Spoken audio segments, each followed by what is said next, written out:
My big brother had been missing for a year. It all started when he went out of town for a job interview. He kept in touch through our family chat room on his way there, right up until he sat in the company's waiting room. "They're calling my name. Wish me luck." That was his last message. Nothing has been heard from him since. We called his number. It rang, but no one answered. We checked his social media, but there were no updates for a year. My brother, Eric, vanished into thin air. A job interview out of town didn't sound alarming.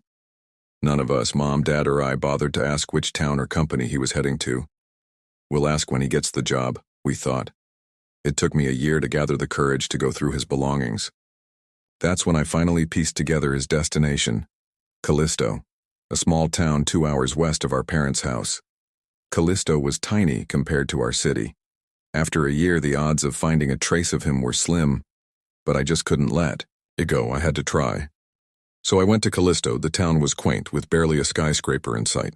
As I drove around, I tried to imagine what company a civil engineering graduate like my brother might have been interviewing with. There were a few likely places, but it wasn't as if I could just walk in and ask if they remembered him. It had been a year. While driving aimlessly, I passed a zoo. It was surprisingly large for a town of this size. Then I noticed the name engraved on its curved gate. Empty Zoo. Weird, I thought. Who names a zoo empty? Something clicked in my memory. I remembered I saw something when I looked through all Eric's work stuff. I pulled out a folder where my brother kept all his documents related to the companies he'd had interviews with. There was a piece of paper, the size of a business card. One word was written in large all-capital letters on one side. Empty. I flipped the paper to check the other side. Blank. Empty. Weird. Did Eric have an interview at a zoo called Empty? Curiosity got the better of me, and I parked the car. The ticketing booth was deserted, and the gate was unlocked. I wasn't trying to trespass, but something about this place called to me. The zoo was eerie. Every cage I saw housed only one kind of animal, monkeys. Dozens of them, but no other species. What kind of zoo has only monkeys? I muttered under my breath. The monkeys noticed me and became agitated. They reached out, waving, their hands inward as if pleading for help. Weird and creepy. Then I passed one cage and a particular monkey caught my attention. Unlike the others, this one monkey appeared to be more hysterical than the rest. It reached its hand out of the cage, but I noticed something odd. Instead of waving in like the others, this one monkey's hand was waving out, as if urging me to leave. That's when I saw it. It felt completely inappropriate, but for some reason, I felt like there was a similarity between that monkey and my lost brother Eric. I took a closer look. The monkey had something that looked like a birthmark. On its left cheek, brown, butterfly-shaped. It was huge, almost covering its entire left cheek. Weirdly enough, my brother had exactly the same birthmark. Brown, butterfly-shaped, covering his left cheek. I froze. The monkey grew more frantic. Its hand kept waving outward, even more vigorously than before. I backed away, my heart pounding. The creepy and eerie feeling was strong, so I immediately turned around and bolted out of the zoo.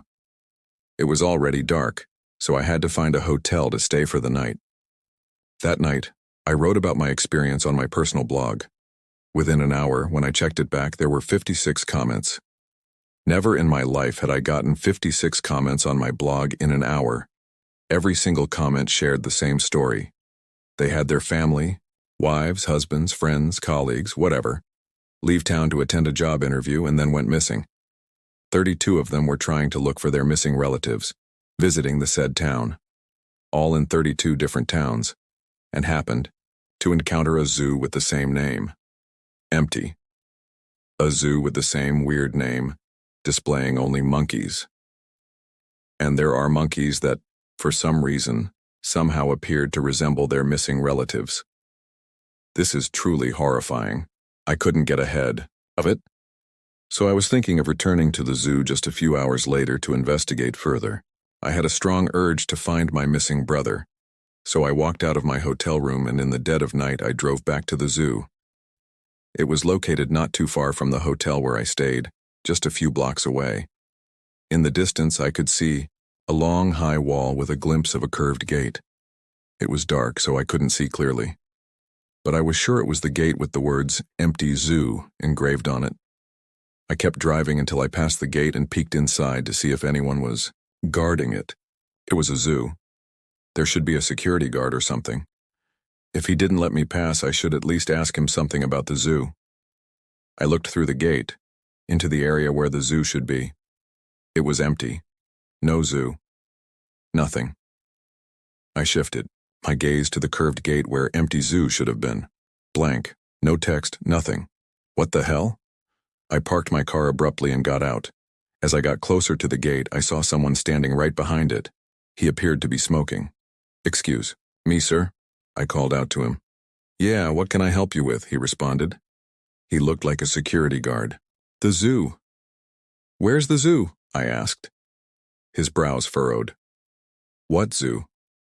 "A zoo." "I was here this afternoon, just a few hours ago. No one was guarding the ticketing booth, and the gate was open. So I took a walk inside. There were only monkeys in it. No other animals," I explained. The security guard looked stunned. "Sir, there was no zoo here, never was," he said. I was about to complain, but something came to mind. Maybe I took a wrong turn. "Oh, my bad. Where's the zoo then?" "Maybe I took a wrong turn," I said. "No zoo, sir. This town just celebrated its 42nd birthday last week, and we've never had a zoo in 42 years. "No way," I shouted in shock. "But, I was here just a few hours ago." "What time was it, if I may ask?" "PM. Sir, I work a double shift today. I've been here since 2 p.m. I didn't see anyone entering. Not you. Not anyone." The security guard looked concerned. "I'm not sure if I should tell you this, sir," he said slowly and carefully, "but you're not the first one to ask about a zoo." "No? No, sir. I've been working here for 4 years. We've never had a zoo here, but over those 4 years, countless people have come here asking me about a zoo. When they ask about it, it's always their second time coming. The first time was hours earlier, and they trespassed the gate because no one was guarding it.